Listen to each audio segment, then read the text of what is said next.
ನಮಸ್ಕಾರ ವೀಕ್ಷಕರೇ, ಕಲ್ಪತರು ನ್ಯೂಸ್ಗೆ ಸ್ವಾಗತ. ವದನಕಲ್ಲು ಗ್ರಾಮದಲ್ಲಿ ಮಾರ್ಚ್ 4ರಿಂದ ಶ್ರೀ ತಿಪ್ಪೇರುದ್ರ ಸ್ವಾಮಿ ರಥೋತ್ಸವ ಹಾಗೂ ದನಗಳ ಜಾತ್ರೆ.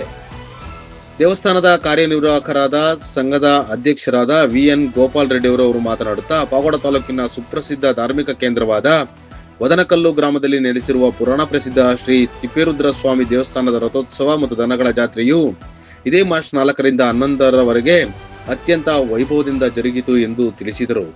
ಈ ಸಂದರ್ಭದಲ್ಲಿ ಮಾತನಾಡಿದ ರವಿಶಾಸ್ತ್ರಿರವರು, ಭಕ್ತಾದಿಗಳ ಆರ್ಥಿಕ ಸಹಾಯದಿಂದ ದಿನಾಲು ಬೆಳಿಗ್ಗೆ 11:30ರಿಂದ ಮಧ್ಯಾಹ್ನದ 3 ಗಂಟೆಯವರೆಗೆ ಅನ್ನದಾಸೋಹವನ್ನು ಏರ್ಪಡಿಸಲಾಗಿತ್ತು. ದಿನಾಂಕ 6/3/2026ರಿಂದ ಶುಕ್ರವಾರ ಬೆಳಿಗ್ಗೆ 12ರಿಂದ ಸಾಯಂಕಾಲದವರೆಗೂ ಪೂಜೆಗಳು ನಡೆದವು.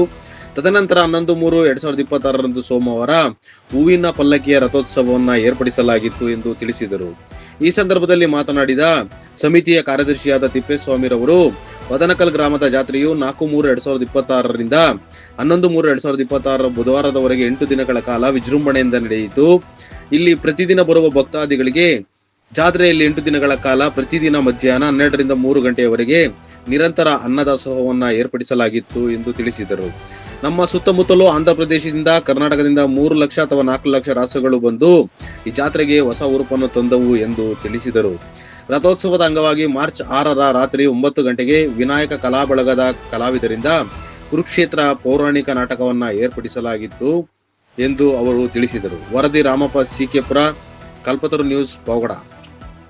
ನನ್ನ ಹೆಸರು VN ಗೋಪಾಲ್ ರೆಡ್ಡಿ ಅಂತ, ಅಧ್ಯಕ್ಷರು, ತಿಪ್ಪೇರುದ್ರ ಸ್ವಾಮಿ ದೇವಸ್ಥಾನದ ಅಧ್ಯಕ್ಷರು.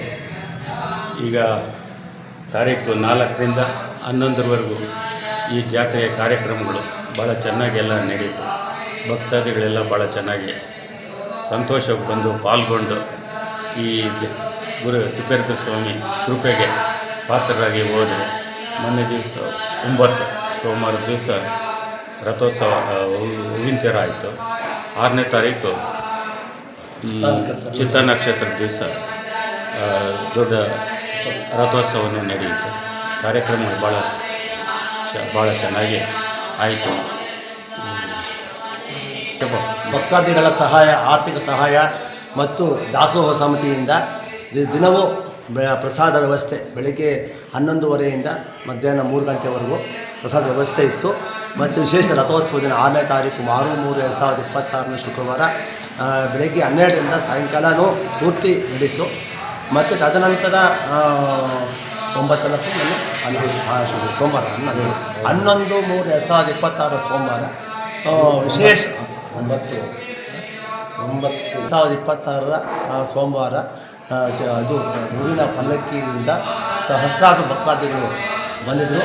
ಅವರಿಗೆ ಅನ್ನದಾಸೋಹ ಸಮಿತಿಯಿಂದ ಬೆಳಗ್ಗೆ ಮಧ್ಯಾಹ್ನದಿಂದ ಬೆಳಗ್ಗೆಯಿಂದನೂ ರಾತ್ರಿಯವರೆಗೂ ತೇರು ಪೂರ್ತಿ ಆಗೋವರೆಗೂ 11 ಗಂಟೆವರೆಗೂ ಪ್ರಸಾದ ವ್ಯವಸ್ಥೆಯನ್ನು ಅವರ ಕಮಿಟಿ ಅಧ್ಯಕ್ಷರು ವೀರಭದ್ರೇಗೌಡರು ಮತ್ತು ಅವರ ಹಿಂದೆಲ್ಲ ಸಹಕಾರದಿಂದ ನಡೆಯಿತು. ಸರ್, ಇವತ್ತು ಏನೇನು ಪೂಜೆ ಕಾರ್ಯಕ್ರಮ ನಡೆಯಿತು? ಮತ್ತು ಪೂಜಾ ಕಾರ್ಯಕ್ರಮ ಭಿಕ್ಷಾಟನೆ, ವಸಂತೋತ್ಸವ, ಎಲ್ಲ ಪೂಜಾ ಕಾರ್ಯಕ್ರಮ ವಿಧಿವಿಧಾನ ಆದಂಗೆ ಈ ವಸಂತೋತ್ಸವ ಮತ್ತು ದೇವರನ್ನ ಭಿಕ್ಷೆ ಹಾಕ್ತಾನೆ ಅಂತ ಇವರ ಇದು ಸ್ಲೋಗನ್. ಚಿತ್ತ ನಕ್ಷತ್ರದ ರಥೋತ್ಸವವನ್ನು ದೊಡ್ಡನಹಳ್ಳಿ ತಿಪ್ಪೇಸ್ವಾಮಿ ಹೂವಿನ ಪಲ್ಲಕ್ಕಿ ಉತ್ಸವ ಇವತ್ತು ಕೊನೆ ದಿನ. ಸ್ವಾಮಿ ಇವತ್ತಿಂದು ಇವರು ರಥೋತ್ಸವ ದಿವಸ ಈ ಬ್ರಹ್ಮೇಂದ್ರ ಅಂತ ಹೇಳ್ಬಿಟ್ಟು ಇದೇ ವದನಕಲ್ನವರು ಅವ್ರು ನಡೆಸ್ಕೊಟ್ರು. ಒಂದೊಂದು ದಿವಸ ಒಂದೊಂದು ಕಾರ್ಯಕ್ರಮ ಒಬ್ಬೊಬ್ಬ ಭಕ್ತಾದಿಗಳು ಇದು ಮಾಡಿಕೊಟ್ರು. ದೇವಸ್ಥಾನದ ಇಂಪ್ರೂವ್ಮೆಂಟ್ಗೋಸ್ಕರ ಭಾಳ ಜನ ಸಹಾಯ ಹಸ್ತ ನೀಡಿದರು. ಅದರಿಂದ ಭಾಳಷ್ಟು ಇಂಪ್ರೂವ್ ಮಾಡಿದ್ದೀವಿ ಎಲ್ಲ ಕಡೆಯನ್ನು. ಸೊ ಇವಾಗ ದೇವಸ್ಥಾನಕ್ಕೆ ಏನೇನು ಸಹಾಯ ಮಾಡಬೇಕಂದ್ರೆ ನಿಮ್ಮ ಕಾಂಟ್ಯಾಕ್ಟ್ ಮಾಡಿದೆ ಆ ಥರ? ಈಗ ಅದು ಹಿಂದೆಲ್ಲ 12 ವರ್ಷದಿಂದ ಅದು ರಿನ್ಯೂವಲ್ ಆಗದ ಭಾಳಷ್ಟು ಇದಾಗಿಬಿಟ್ಟಿತ್ತು, ಬ್ಲಾಕ್ ಆಗಿಬಿಟ್ಟಿತ್ತು. ಈಗೆಲ್ಲ ಮಾಡ್ತಾಯಿದ್ದೀವಿ. ಆಗಲೇ ಚಲನ್ಗಿಲನ್ನೆಲ್ಲ ಕಟ್ಬಿಟ್ಟಿದ್ದೀವಿ. ಆಗಲೇನ ಬೈಲ ರೆಡಿ ಆಗ್ತಾಯಿದೆ. ಇಷ್ಟರೊಳಗೇ ಅದನ್ನು ರೆಡಿ ಮಾಡಿ ಬ್ಯಾಂಕ್ನಲ್ಲಿ ಅಕೌಂಟು ಓಪನ್ ಮಾಡ್ತೀವಿ. ಓಪನ್ ಮಾಡಿಬಿಟ್ಟು ಅದನ್ನು ಎಲ್ಲರಿಗೂ ನಾವು ನಂಬರ್ SBI ತಿಳಿಸ್ತೀವಿ. ಸದ್ಯ ಅಲ್ಲಿವರೆಗೂ ಸೌಹಾರ್ದ ಬ್ಯಾಂಕ್ನಲ್ಲಿ ಇಟ್ಟಿದ್ದೀವಿ.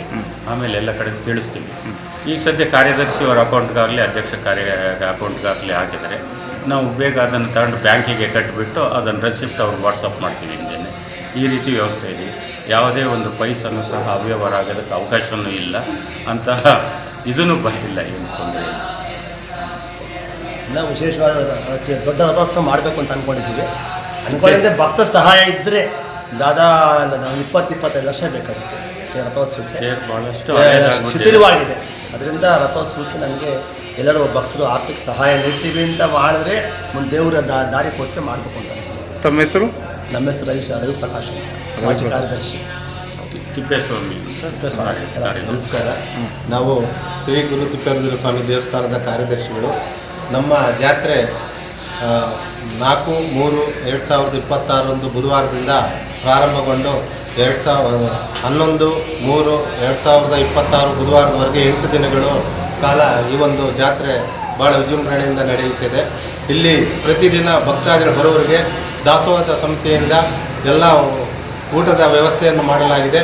ಮತ್ತು ದನಗಳ ಜಾತ್ರೆ ಸುತ್ತಮುತ್ತಲಿನ ಆಂಧ್ರ ಪ್ರದೇಶ ಮತ್ತು ಕರ್ನಾಟಕದ ಎಲ್ಲ ಕಡೆಯಿಂದ ಒಳ್ಳೊಳ್ಳೆ ರಾಸುಗಳು ಸುಮಾರು 3 ಲಕ್ಷ 4 ಲಕ್ಷದವರೆಗೂ ಓರಿಗಳನ್ನು ರೈತರು ಇಲ್ಲಿ ಈ ಜಾತ್ರೆಗೆ ಬಂದು ಒಳ್ಳೆ ರಾಸುಗಳ ಮುಖಾಂತರ ಮಾರಿದ್ದಾರೆ.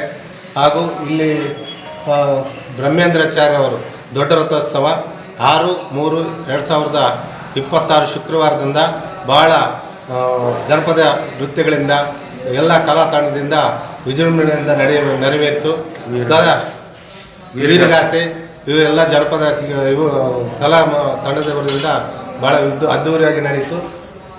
9/3/2026 ದೊಡ್ಡೇನಹಳ್ಳಿ ಗುರಿಕಾರ್ RTO ತಿಪ್ಪೇಸ್ವಾಮಿ ಅವರಿಂದ ಹೂವಿನ ರಥೋತ್ಸವ ವಿಜೃಂಭಣೆ ನಡೆಯಿತು.